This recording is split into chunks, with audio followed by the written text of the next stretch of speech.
Namaskar everyone. Welcome to this narration of Gandhi Katha by Dr. Shobna Radhakrishna. She has been working for the past 2 decades tirelessly to spread the message and philosophy of Mahatma Gandhi through lectures, workshops, and narrating the story of Bapu like a modern storyteller. Shobna ji is a true Gandhian at heart. She grew up in Gandhi ji's ashram and has devoted her life to social work in development works in different parts of India for the welfare of the underprivileged communities. Friends, as you all know, Gandhi ji is undoubtedly one of the most well known Indians in the world, and his philosophy, his vision, his works are familiar to all of us. His message was universal and remains as much relevant today as it was in the past.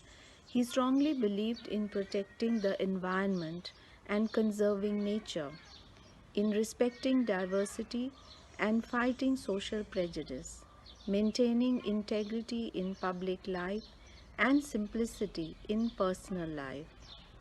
He was a strong advocate for cleanliness, which he believed was necessary to ensure the health and well being of any society. Today, more than ever before, when the whole world is fighting a common enemy, the global pandemic of coronavirus, it is important to remember Gandhiji's message and vision. His vision of life, harmony, and wellness is an inspirational guidance for all of us. He had strong faith in humanity and believed that if each of us were to do what we are capable of doing, we can together solve all the world's problems. In this difficult period, we have witnessed extraordinary and remarkable examples of solidarity, closeness, friendship, caring, and support from the Indian community in Italy towards their fellow Indians and Italians in this hour of need. Whenever I come across such examples of solidarity and selfless service, I feel proud as an Indian. I am reminded of Gandhiji's quote, "Man becomes great exactly in the degree in which he works for the welfare of his fellow men." Each one of us can make a difference and help each other. So let us all work towards this ideal. I hope that today's program will give us the chance to think about Mahatma Gandhi from a different point of view and learn from him. Shobna ji will accompany us in this journey. Hymns and prayers will be part of her narration as in the ancient storytelling traditions all over the world. Thank you, Dr. Shobna Radhakrishna, for being with us today. I hope all of you will enjoy the Gandhi Katha. Namaskar. नमस्कार। गांधी कथा में आप सबका स्वागत करती हूँ। मैं शोभना राधाकृष्ण हूँ। गांधी जी का जीवन मेरी दृष्टि में श्रद्धा और पुरुषार्थ का महाकाव्य है। उनकी श्रद्धा थी सत्य के प्रति और उनका पुरुषार्थ था अहिंसा का। इस सत्य और अहिंसा के श्रद्धा और पुरुषार्थ के कारण जो उनका जीवन बना, उसी ने इस गांधी कथा की प्रेरणा दी है। तो मेरा प्रथम प्रणाम परमात्मा को, जो नित्य सवेरे रात की नींद से जगने के बाद मेरे हृदय में प्रवेश करके अपने आत्म तत्व से मुझको जीवित करते हैं। एक आश्रम भजनावली के गांधी जी के आश्रम की प्रार्थना है, प्रातः स्मरामि हृदि संस्फुरदात्म तत्वम सच्चित् सुखम परमहंस गतिम तुरीयम यस्वप्न जागर सुषुप्तिमवैति नित्यम तद ब्रह्म निष्कलमहम न च भूत संघम। मैं सवेरे अपने हृदय में स्फुरित होने वाले आत्म तत्व का स्मरण करती हूँ, जो आत्मा सच्चिदानंद सत ज्ञान और सुखमय है और परमहंसों की अंतिम गति है, जो चतुर्थ अवस्था रूप है, जो जागृति, स्वप्न और सुषुप्ति अवस्थाओं को हमेशा जानता है, और जो वह शुद्ध ब्रह्म है वही मैं हूँ। इस पंचभूत की बनी हुई देह मैं नहीं हूँ। मेरा दूसरा प्रणाम महात्मा को, जिनका जीवन हमें अंदर और बाहर दोनों तरफ से उजाला देता है, जिनकी श्रद्धा और पुरुषार्थ हम सबके लिए हर युग में, हर उम्र में, हर समय में आदर्श बन के खड़ा रहता है, रोल मॉडल बनता है। और मेरा तीसरा प्रणाम लोकात्मा को, यानी कि आप सबको जो आज मेरे साथ जुड़े हैं। आपकी आंखें मुझे ताकत देती है। किसी भी आपत्ति में जीवन के प्रति सकारात्मक रूप से देखना, पॉजिटिवली देखना, यह गांधी जी की सबसे बड़ी लाक्षणिकता थी। और मैं इस गांधी कथा के दौरान कई सारी लाक्षणिकताओं की बात करूंगी, जिसको आप भी अपने जीवन में उतार कर आप भी नित्य विकासशील व्यक्तित्व अपना बना सकते हैं। आज जो कोविड-19 महामारी की वजह से पूरे विश्व में आपदा आ चुकी है, उसका निडरता और समझदारी से सामना करते हुए जीवन के प्रति पॉजिटिवली देखना एक बहुत बड़ी आवश्यकता है। इस आवश्यकता को हम सामान्य जन जितना जल्दी अपनाएंगे, उतना ही परिस्थितियों को कल्याणमयी दिशा में ले जाने में सहायक होंगे। ये तो गांधी जी का एक सामान्य गुण है। ऐसा लगता है कि मानो संपूर्ण विश्व कोविड-19 की महामारी से थम सा गया है। हम थम तो गए हैं पर डरे नहीं हैं। इस संदेश के साथ भारतीय दूतावास रोम के सौजन्य से यह गांधी कथा संयोजित हो रही है। मैं एम्बेसडर श्रीमती रीनत संधू जी का, DCM श्रीमती निहारिका सिंह जी का, उनकी बहुत बहुत आभारी हूँ कि महात्मा गांधी के 150वें जयंती पर उन्होंने गांधी कथा लाइव स्ट्रीम करके उसका प्रसारण लोगों के लिए किया है। पिछले साल मैं 32 कंट्रीज़ में गई, वहाँ 108 से ज़्यादा गांधी कथाएं और भाषण किए, और ये देखा कि लोग हर जगह बहुत प्रभावित हैं गांधी जी से, उनसे सीखा है और सीखना चाहते हैं। 3 से 9 मार्च को मैं रोम आई थी और भारतीय दूतावास के सहयोग से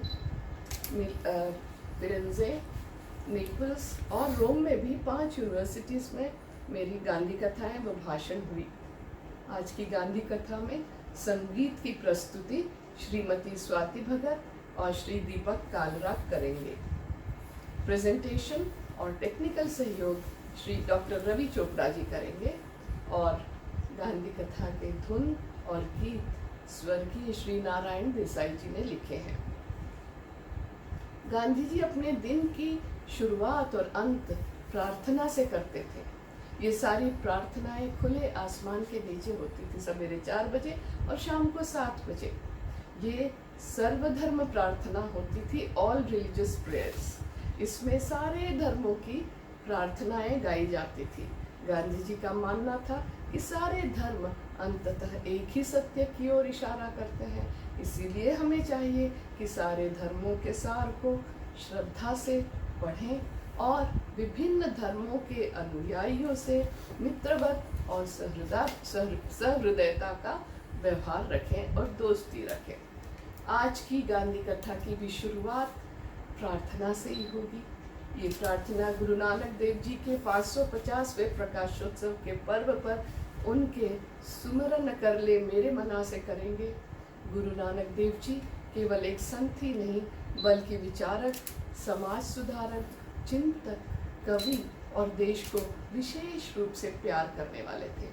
गौतम बुद्ध की तरह ही जो 2500 साल पहले आए थे, गुरु नानक देव तथा सभी सिख गुरुओं ने और विशेषकर गुरु नानक देव जी ने अहिंसात्मक व्यवस्था में प्रवेश करने के लिए शुद्ध तथा पुण्य कर्मों के आत्मनियंत्रण के द्वारा करने पर जोर दिया।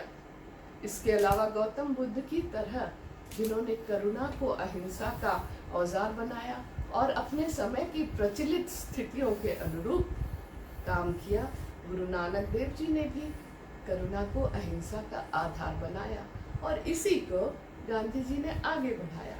1933 में मध्य प्रदेश के दामोह जिले में गुरुद्वारे का शिलान्यास करते हुए गांधी जी ने कहा था कि हमें गुरु नानक देव जी से कि बताए हुए रास्ते पर चलना चाहिए। यह बात मुझे मेरे पिताजी ने बताई थी। गांधी जी का मानना था कि गुरु नानक देव जी का आपसी स्नेह, सच्चाई, भाईचारा और जातियों, समुदायों और क्षेत्रीय विभाजनों से परे उनका संदेश सब हमेशा के लिए विद्यमान रहेगा। भजन के बाद हम शांति पाठ ओम सहनावतु करने के बाद गांधी कथा का प्रारंभ करेंगे।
फरवरी से लेकर अप्रैल और अभी तक भी जो विश्वव्यापी कोरोना वायरस कोविड-19 की महामारी से इटली के कई हिस्सों में इसका जो असर हुआ वो बहुत हृदय विदारक है। संवेदना के साथ हम सब, आप सब लोगों की सुरक्षा की प्रार्थना करते हैं। इटली का हर दुख हमारा दुख है। अभी तो हर संकट, आज सवेरे भूकंप भी आया था आपके यहाँ, तो हमारी प्रार्थना आप लोगों के साथ है और हमारी सनातन धर्म की सोच और विचारधारा भी तो यही है ना। अयम निज परो वेति गणना लघुचेतसा उदार चरिता नाम तो वसुधैव कुटुंबकम।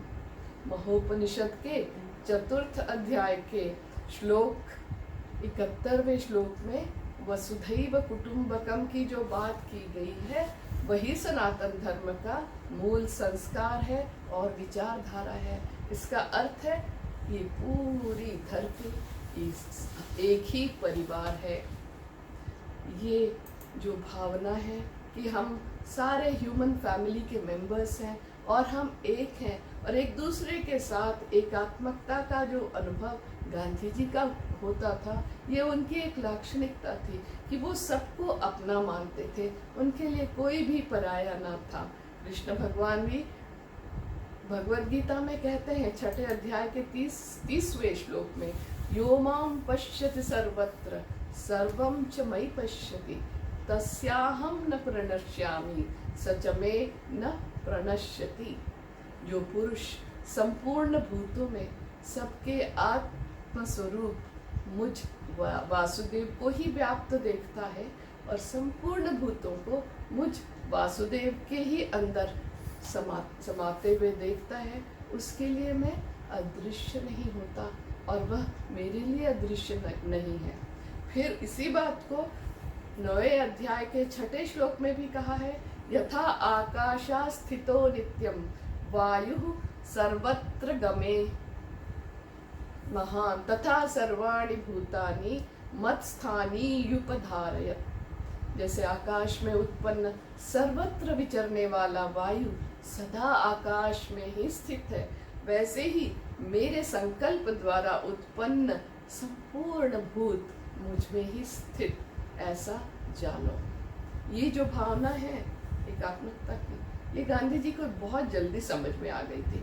कई लोगों को तो ये समझ में नहीं आती है, इसीलिए उनका कोई भी शत्रु नहीं था। वो किसी से भी कोई स्कोर सेटल नहीं करना चाहते थे, उनका किसी से भी वैर नहीं था। He used to treat an individual as an individual without attaching labels. इंसान को इंसान की तरह देख के उसी आदर और प्रेम की भावना से वो देखते थे। ये सारा इसलिए हुआ कि गांधी जी को भगवद गीता का बहुत 18 साल की उम्र से ही उन पर असर पड़ा। उन्होंने उसको आत्मसात किया जीवन में और अपना जीवन भगवद गीता के सेंट्रल मैसेजेस के अनुसार ही जिया, selflessly, without attachment and position. इसीलिए जो गीता भगवद गीता को जानना चाहते हैं, उसके अनुसार जीना चाहते हैं, भगवद गीता तो हमें आर्ट ऑफ लिविंग सिखाती है ना, तो गांधी जी ने उसी पर आचरण किया। इसीलिए वे हमारे लिए रोल मॉडल है। अगर कोई सीखना चाहते हैं कैसे चले, तो यहाँ पे रोल मॉडल आपके सामने गांधी जी हैं। 1922 में गांधी जी ने यरवदा जेल में गीता का अनुवाद स्वामी आनंद, जो तिलक महाराज के साथ थे, उनके कहने पर ये इसलिए किया क्योंकि उन्होंने कहा कि आप अहिंसा का मंत्र दे रहे हो, अहिंसात्मक कार्यक्रम ही शुरू कर रहे हो, आंदोलन भी आपके अहिंसात्मक ही हैं, तो आप लोगों को जरा इसको अच्छी तरह से बताइए कि आपने अपने आचरण में कैसे लाया है। तो उन्होंने बहुत सारे गीता के अनुवाद पढ़े थे। साउथ अफ्रीका के दिनों से भी गीता पढ़ के सुनाते थे प्रार्थनाओं में। तब भी उन्होंने कहा था कि सब अनुवादों के पीछे अनुवादकों का आचरण रूपी दावा है, ऐसा मैं नहीं जानता। लेकिन जो मैं ये अनासक्ति योग लिख रहा हूँ, जिसको महादेव देसाई जी ने फिर से उस पर टिप्पणी करते हुए कहा the gospel of selfless action, तो उसके पीछे मेरा 38 वर्षों के आचरण का दावा है। इसलिए मैं ये चाहूँगा कि सब पुरुष या स्त्री जो धर्म को आचरण में उतारना चाहते हैं, इस अनुवाद को पढ़ें, इसके विचार से अपना आचरण बनाएं और उसमें से शक्ति प्राप्त करें। कर्म के फल का संपूर्ण त्याग करने वाले जो बातें भगवान श्री कृष्ण ने कही हैं, उसका सारांश 1887 में बिल्कुल 19 साल की उम्र में गांधी जी ने बहुत आसानी से समझ लिया कि साधक को चाहिए कि वह परधर्म और अधर्म का टेढ़ा रास्ता छोड़कर स्वधर्म का सहज और सरल मार्ग अपनाए, स्वधर्म का पल्ला कभी भी ना छोड़े। दूसरी बात, देह क्षणभंगुर है, यह समझकर उसका उपयोग स्वधर्म के लिए ही करे। जब आवश्यकता हो तो उसे त्याग करने में भी संकोच ना करे। तीसरा और बहुत महत्वपूर्ण है, आत्मा की अखंडता और व्यापकता का सतत ध्यान सतत जागृत रखे और चित्त से स्व और पर, मेरा और उसका, मेरा और दूसरे का भेद निकाल डाले। तो ये अनासक्ति योग में गांधी जी ने अपने आचरण के सिद्धांत को के विषय में बताया है। और क्या है वो गीता के द्वारा स्वधर्म पर आचरण करने की कला कौन सी है? वह अद्वितीय उपाय है कर्म के फल का त्याग करना और सारा ईश्वर को सौंप देना। तो इसी दर्शन को गांधी कथा धुन मन वाणी कर्म से सत्य ही तू बोल, इसके द्वारा अब आपको सुनाएंगे। मन वाणी कर्म में सत्य ही तू बोल, मन वाणी कर्म में सत्य ही तू बोल, जीवन में मंगल के द्वार भी तू खोल, जीवन में मंगल के द्वार भी तू खोल, ज्ञान कर्म भक्ति का हो सम्यक विधान, ज्ञान कर्म भक्ति का हो सम्यक विधान, सत्य शिव सुंदर का सुमधुर गान, सत्य शिव सुंदर का सुमधुर गान, मन वाणी कर्म में सत्य ही तू बोल, मन वाणी कर्म में सत्य ही तू बोल, जीवन में मंगल के द्वार भी तू खोल, जीवन में मंगल के द्वार भी तू खोल, ज्ञान कर्म भक्ति का हो सम्यक विधान, ज्ञान कर्म भक्ति का हो सम्यक विधान, सत्य शिव सुंदर का सुमधुर गान, सत्य शिव सुंदर का सुमधुर गान।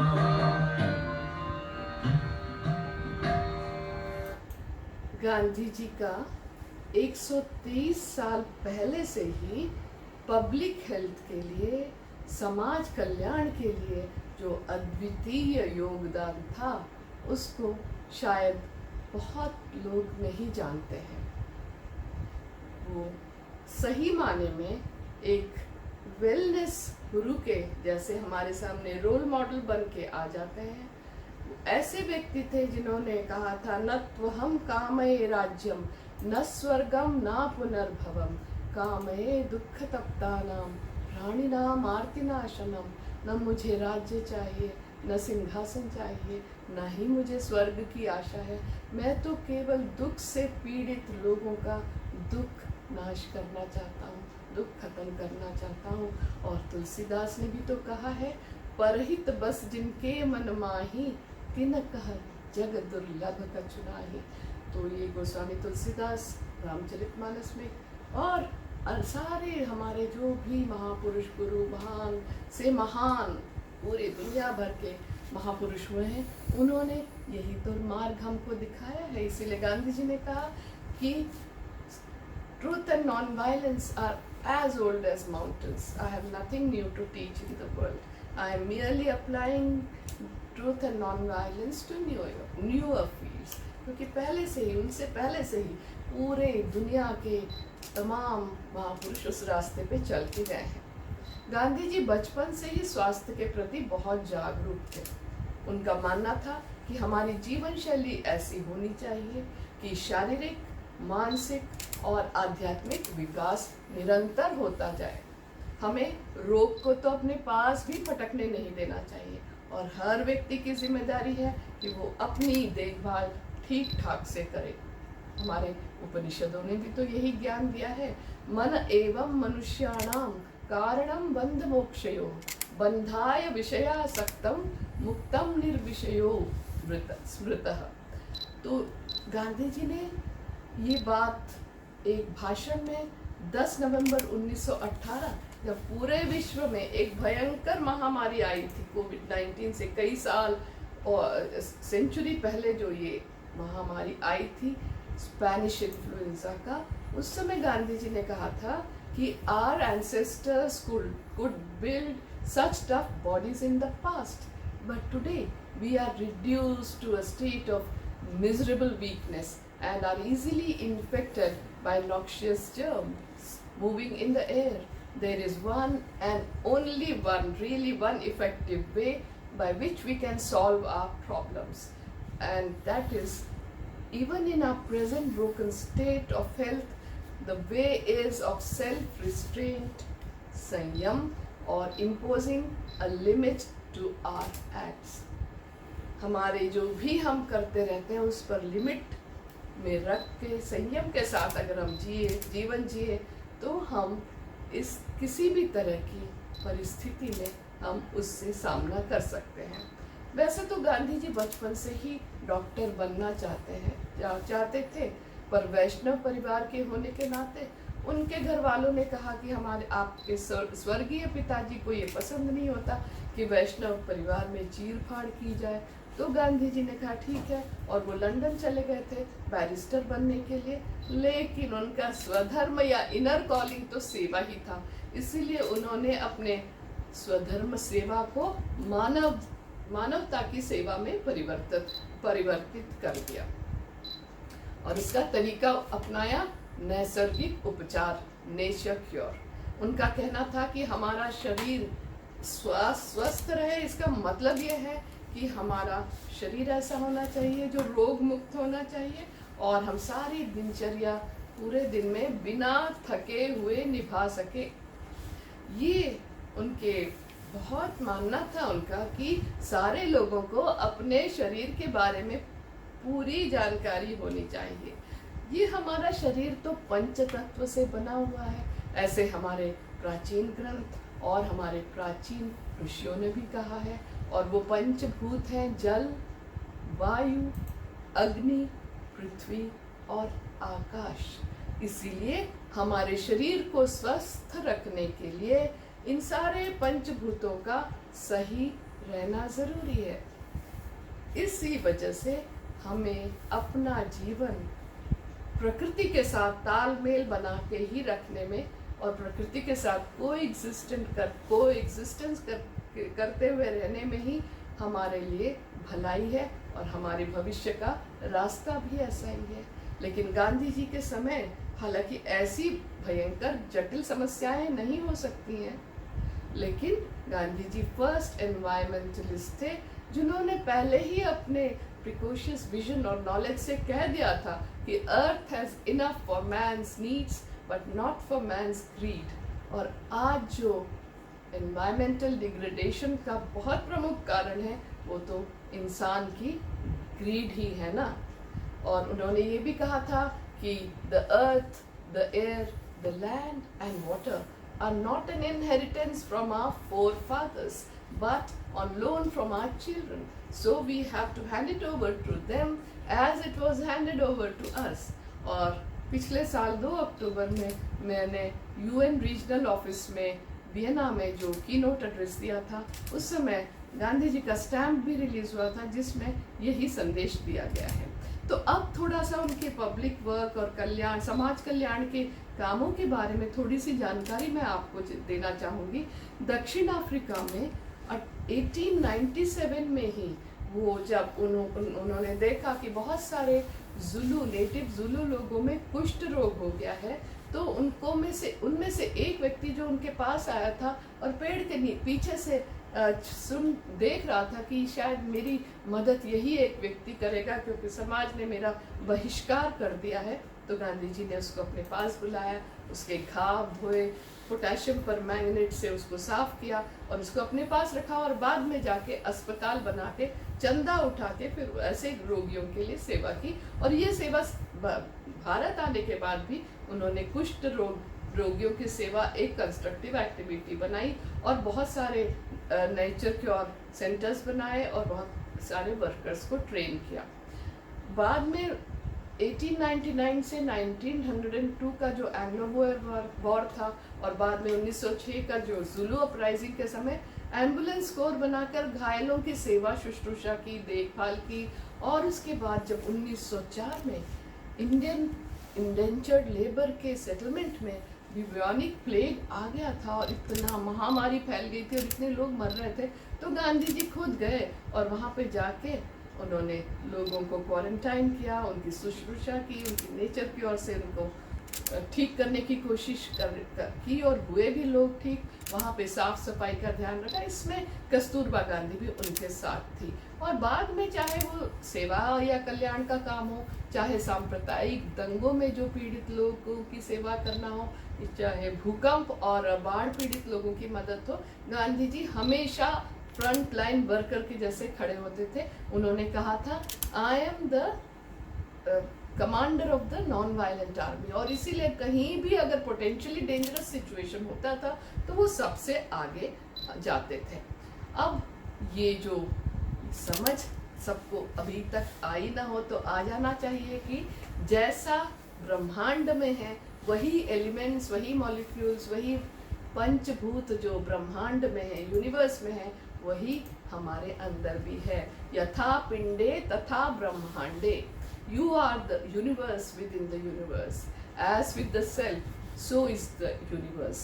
What's going on with you is what is going on in the universe. तो कोई भी बीमारी जैसे कोविड-19 जैसे बीमारी आने वाले भविष्य की ओर इशारा कर रही है, उस पर हमको ध्यान देना चाहिए। अब ये जो विश्वव्यापी कोरोना वायरस है, बहुत साफ तौर से उसके लेसन सामने आ चुके हैं। बहुत कुछ तो व्यक्त रूप से ही दिख रहा है, पर बहुत सारा अव्यक्त रूप में है, इसीलिए अनसर्टनिटी का पैनिक बन रहा है। एंजाइटी, स्ट्रेस और फियर ऑफ डेथ एक बहुत बड़ा पैंडेमिक बन रहा है। लेकिन अगर हम गहराई में देखें तो मनुष्य की वेल बीइंग प्रकृति के साथ संतुलन बना के चलने में ही नियत है।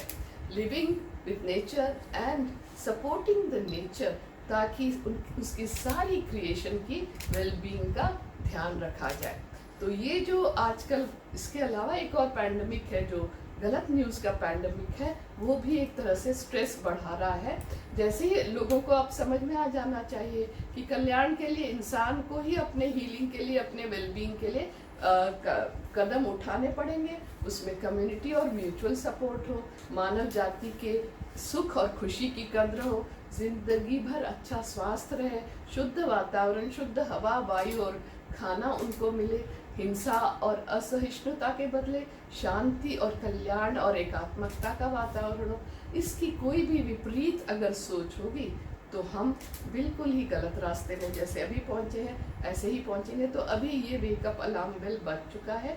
तो इसके लिए गांधी जी से क्या हम सीखते हैं कि लाइफ में मीनिंग एंड पर्पस हो, हम सबसे रिस्पेक्ट और आदर और प्रेम का व्यवहार करें, आत्मसम्मान रखें और स्वयं के मूल्यों की रक्षा करें, अंतर शांति हो, आनंद हो, प्यार हो, दूसरों से भी सद्भावना रखें, दूसरों की सेवा करें, आत्मा की उद्धरता हो, उदारता हो, ताकि हम आत्मज्ञान की तरफ रोज रोज बैठे रहें। हमारे जो हीलिंग प्रोसेस है वो तभी शुरू होगा जब जीवन में सिमरन, सत्संग और सेवा का संगम हो और हम अपना जीवन सार्थक बना पाए।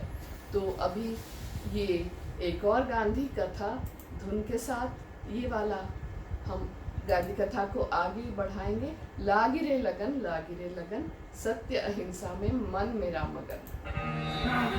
लागी रे लगन, सत्य अहिंसा में मन मेरा मगन, सत्य अहिंसा में मन मेरा मगन। लागी रे लगन, सत्य अहिंसा में मन मेरा मगन, सत्य अहिंसा में मन मेरा मगन, सत्य अहिंसा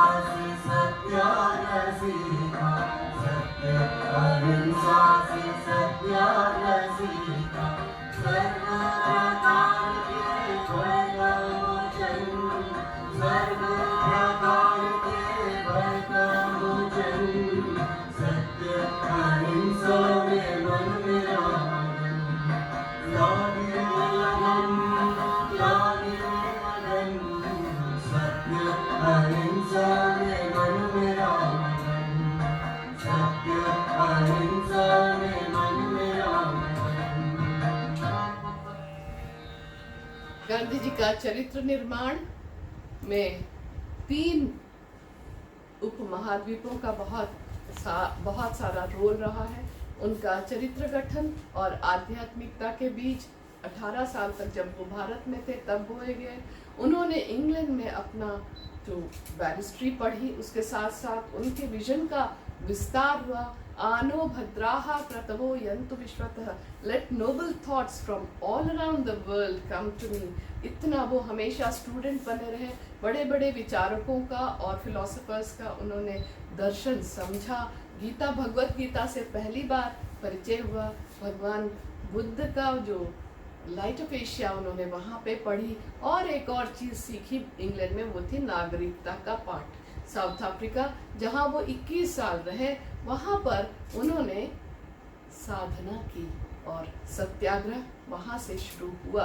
तो ये जो उनका लाक्षणिकता उनकी देखते हैं कि उनका नित्य विकासशील व्यक्तित्व था, रोज रोज बढ़ते जाने वाला, आध्यात्मिक विकास होने वाला, आत्मनिरीक्षण, आत्म परीक्षण, आत्मशोधन करते हुए एक सवाल पूछते हुए कि मैं कौन हूँ, Who am I, what am I and what is my purpose in life।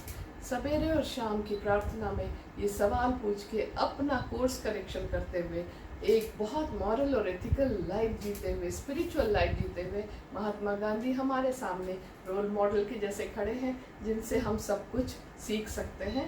तो उन्होंने अपने बहुत बड़े ट्रांसफॉर्मेशन उनके जीवन में हुए। बैरिस्टर मोहनदास गांधी गांधी भाई बने और उसके बाद आश्रमों की स्थापना हुई। 5 आश्रम बने, 2 साउथ अफ्रीका में और 3 भारत में।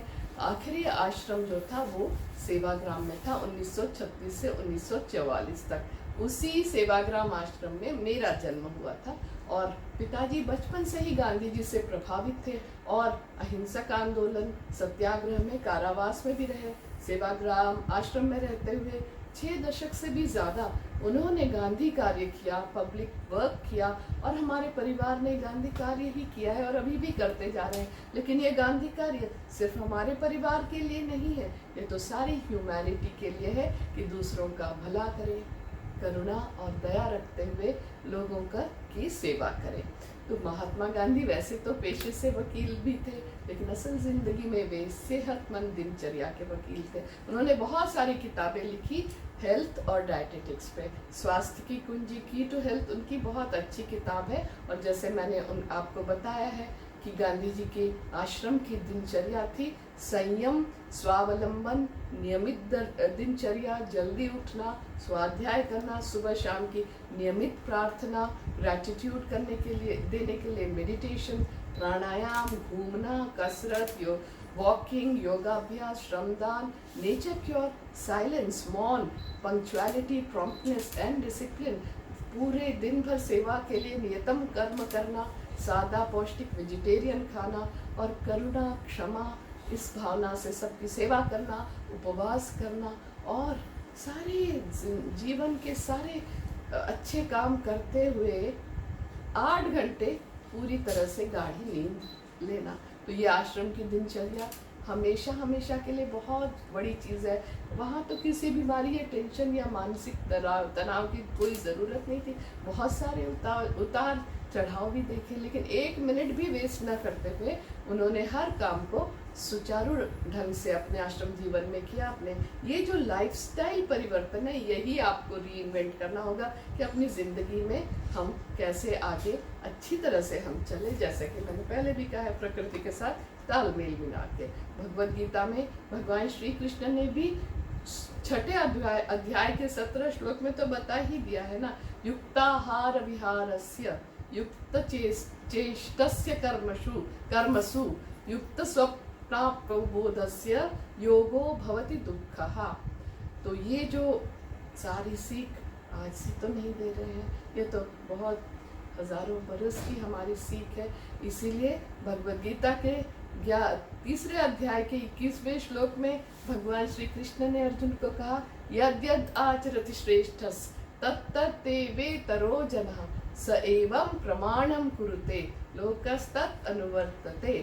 जैसा जैसा श्रेष्ठ पुरुष आचरण करता है हर युग में, वैसे वैसे ही सामान्य जन भी उनके जैसा ही उन्हीं को फॉलो करते हैं। इसीलिए हर युग के बड़ों का बहुत बड़ा कर्तव्य है, रेस्पॉन्सिबिलिटी है कि वो अगली पीढ़ी के लिए रोल मॉडल बने। तो हमारे ऊपर वो भी रेस्पॉन्सिबिलिटी है, और उसके लिए अगर हमें पता हो कि हम क्या कर सकते हैं, हमारे में बहुत पोटेंशियल है। क्योंकि गांधी जी ने अपनी भगवत गीता की भूमिका में लिखा है, आदम खुदा नहीं लेकिन खुदा के नूर से आदम जुदा नहीं। और एक गुरु नानक देव ने भी तो कहा है, अव्वल अल्लाह नूर उपाया कुदरत के सब बंदे, एक नूर ते सब जग उपजिया, कौन भले कौन मंदे। और इसी गीत के साथ मैं ये बताना चाहती हूँ कि शाम प्रार्थना में, आश्रम की प्रार्थना में सवेरे और शाम ईशावास्योपनिषद का एक श्लोक गाया जाता था। ईशावास्यमिदं सर्वं यत्किंच जगत्यां जगत, तेन त्यक्तेन भुंजी था माँ गृधः कस्य स्विद्धनम।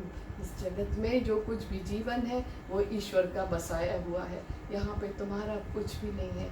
ईश्वर के नाम से त्याग करके तू यथा प्राप्त भोग किया कर, किसी के धन की लालसा न कर। इसका एक गांधी कथा धुन है, लेकिन अभी समय के अभाव के कारण हम नहीं गाएंगे। इसके बदले हम गांधी जी का इटली में जो प्रवास हुआ था 1931 में, वो आए थे दिसंबर के महीने में।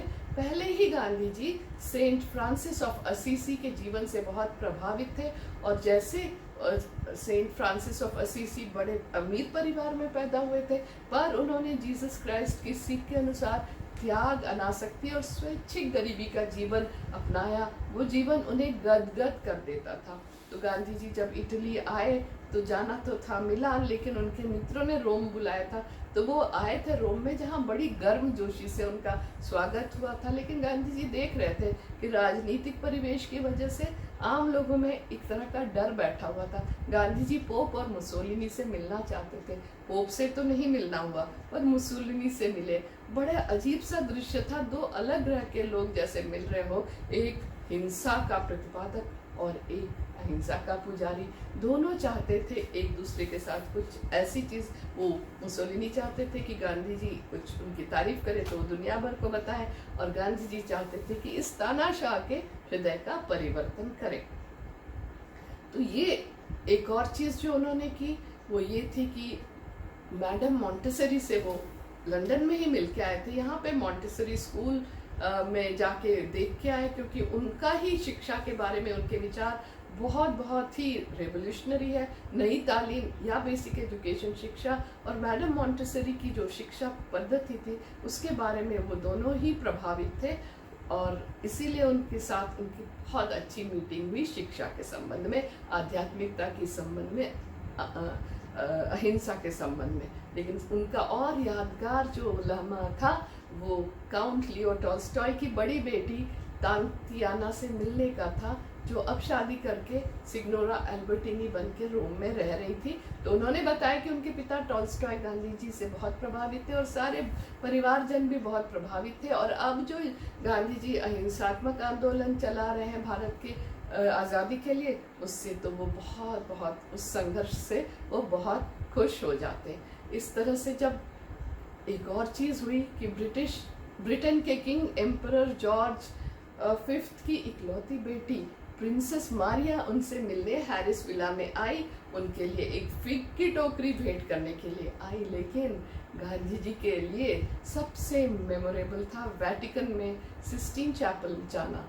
वहाँ जीसस क्राइस्ट के क्रूसिफिकेशन के स्टैचू के सामने बस वो मंत्र मुग्ध होकर खड़े हो गए, ट्रांसफिक्स हो गए, उनकी आंखें नम हो गई। बार बार वो प्रदक्षिणा जैसे वो घूमते रहे, और उनकी आंखें, उनकी हृदय जैसा कि ये प्रार्थना जो आश्रम में क्रिश्चियन हिम हम रोज शाम सवेरे गाते थे, When I survey the wondrous cross on which the Prince of Glory died, my richest gains I count but lost, and pour contempt on all my gain, all my pride.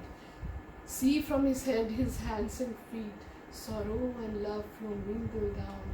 Did ever such love and sorrow me met, or thorns compose so rich a crown? और इसी को हम आपको सुनाएंगे।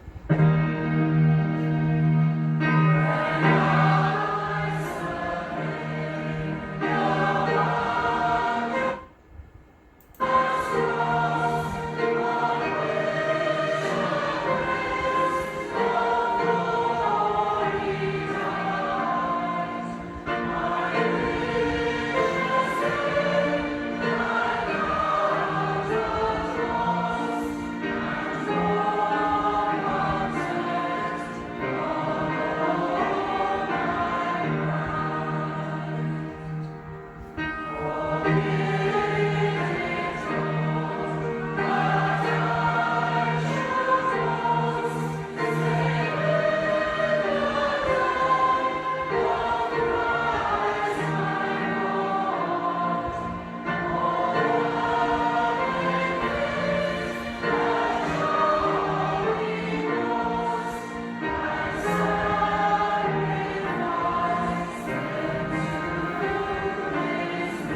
गांधी जी मिलान में गए, वहाँ पे उनके पास बहुत कम समय था। वहाँ पे स्टेशन पे ही उनसे मिलने दो मशहूर ओरिएंटोलॉजिस्ट आए थे। उन्होंने देवनागरी में लिखी हुई उनको 2 किताबें भेंट की। एक तो उपनिषद का सार था और दूसरा भगवद गीता के 12वें अध्याय भक्ति योग पर लिखा था। अब समय के अभाव के कारण मैं उसके बारे में बता नहीं पाऊंगी आपको, लेकिन वहाँ से वो ब्रिंडसी भी गए और बहुत सुंदर वहाँ उन लोगों ने, वो जब जा रहे थे जहाज पे चढ़ के, तो लोगों ने अभिनंदन किया। History and arts amateurs association की तरफ से एड्रेस पढ़ा गया उनके लिए और बहुत भावभीनी एड्रेस उनको दिया। Mahatma, history and art amateurs association in Brindisi bows to you, and as in 1925 it had offered to your great friend Rabindranath Tagore, it offers to you the drink in a cup of the 5th century before the Christian era, the same manner and in the same cup as is offering you milk, your daily food, from which you have the vigor for your apostolate of redemption and justice। इस तरह के बहुत प्रेम भावना के साथ लोगों ने, Italy के लोगों ने गांधी जी को विदा किया था। जो मैं ये गांधी कथा सुना रही हूँ आप लोगों को, किसी उपदेश देने के लिए नहीं सिखा रही हूँ।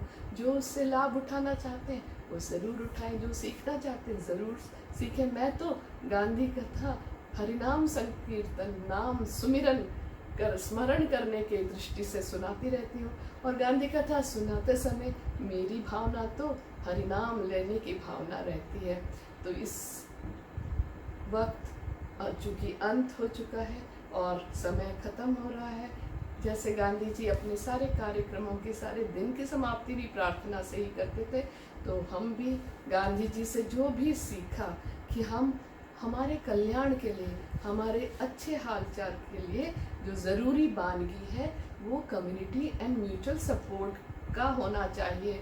मानव के जीवन में संयम रखना चाहिए, दूसरों की खुशी की कद्र होनी चाहिए, ज़िंदगी भर आपका स्वास्थ्य अच्छा हो, शुद्ध वातावरण हो, शुद्ध हवा पानी खाना हो, हिंसा और असहिष्णुता के बजाय शांति, सहृदयता, समानता और एकात्मकता की भावना एक दूसरे के साथ रखें। इसके विपरीत जो भी आचरण होगा वो तो सिर्फ अड़चन ही लाएगा। जैसे इस प्रकार आज जबकि इंटरनेट ने हमें इतना करीब ला दिया है और उतना ही हमारा हृदय भी संकुचित कर दिया है, अपने हृदय को उदार बनाएं, लोगों की देखभाल करें, सिमरन, सत्संग और सेवा के साथ अपनी हीलिंग प्रोसेस करें, क्योंकि अब जिस तरह हमें कोविड-19 के साथ जीना है और हमें भविष्य के लिए भी रीइन्वेंट करने के बजाय महात्मा गांधी ने जो सिखाया है उसी से सीख के आगे बढ़ना है। ग्लोबल वार्मिंग ने तो पहले ही बता दिया है कि जो भी समाधान होंगे वो ग्लोबल होंगे, वैश्विक होंगे। इसीलिए बाकी ये जो युद्ध, अशांति, टेररिज्म, ये वो जो भी बात हो रही है वो तो बेमानी है, क्योंकि सारे ही लोग इस क्लाइमेट थ्रेट के शिकार बने हुए हैं। हम नॉर्मल स्टैंडर्ड ऑफ हैप्पीनेस में जो धन, पदवी, अधिकार, पैसे, लाइफ लॉन्ग कंज्यूमरिज्म की बातें को छोड़ के, उस रास्ते को छोड़ के हमें दूसरे रास्ता को अपनाना पड़ेगा, जिसके लिए गांधी जी का आशीर्वाद सदा सदा आपके साथ है। और वही गांधी कथा धुन आपके सामने शुभ मंगल हो करूँगी। आप सबका, आप मेरे साथ रहे इतने देर तक, आप सबका मैं बहुत आभारी हूँ। बहुत धन्यवाद। नमस्कार। मंगल हो, शुभ मंगल